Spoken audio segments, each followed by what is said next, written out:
GO number 12 ఉన్నది. GO number 12 ఈ GO April 11వ తారీఖున ఇచ్చిర్రు ఈ సంవత్సరంలో. కానీ ఇది మీకు ఎక్కడ ప్రభుత్వ వెబ్సైట్లో కనబడదు, ఇండస్ట్రియల్ ఇన్ఫ్రాస్ట్రక్చర్ కార్పొరేషన్ వెబ్సైట్లో కనబడదు, ఎక్కడ కూడా కనబడదు. ఎందుకు ఇంత రహస్యం? ఎందుకోసం దాచిపెట్టినరు? ఏమున్నది ఈ జీవోలా? ఇది చెప్పడానికే నేను ఇవాళ తెలంగాణ ప్రజల ముందుకు రావడం జరిగింది. ఈ జీవోలో ఏం చెప్తుందంటే ప్రభుత్వము ఇప్పటి వరకు Telangana state industrial infrastructure corporation అనేటటువంటిది ఒక ప్రైవేట్ లిమిటెడ్ కంపెనీగా ఉన్నది. ఇప్పుడు దాన్ని రేవంత్ రెడ్డి గారి ప్రభుత్వం నిర్ణయం తీసుకొని పబ్లిక్ లిమిటెడ్ కంపెనీ కింద మార్చడం జరిగింది.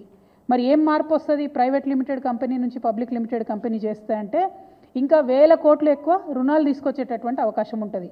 మొత్తం తెలంగాణలో ఉన్నటువంటి 1,75,000 ఇండస్ట్రియల్ ఐడెంటిఫైడ్ భూములు ఏవైతే ఉన్నాయో వాటిని అన్నిటినీ కూడా స్టాక్ ఎక్స్చేంజ్లో కుదవబెట్టేటటువంటి అవకాశం వస్తుంది. అందుకోసమే ప్రైవేట్ లిమిటెడ్ కంపెనీ ఉన్నటువంటి టీఎస్ఐఐసిని ఇలా పబ్లిక్ లిమిటెడ్ కంపెనీగా రేవంత్ రెడ్డి గారు మార్చడం జరిగింది. మార్చడంతోనే దీంట్లో ఏమొచ్చింది, ఇదే జీవోలో చెప్తారు.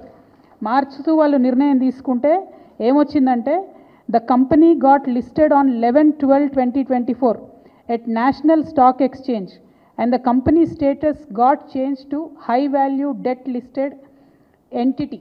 అంటే హై వాల్యూలో డెట్ తీసుకోవడానికి, అప్పులు తీసుకోవడానికి, 1000 కోట్ల అప్పులు తీసుకోవడానికి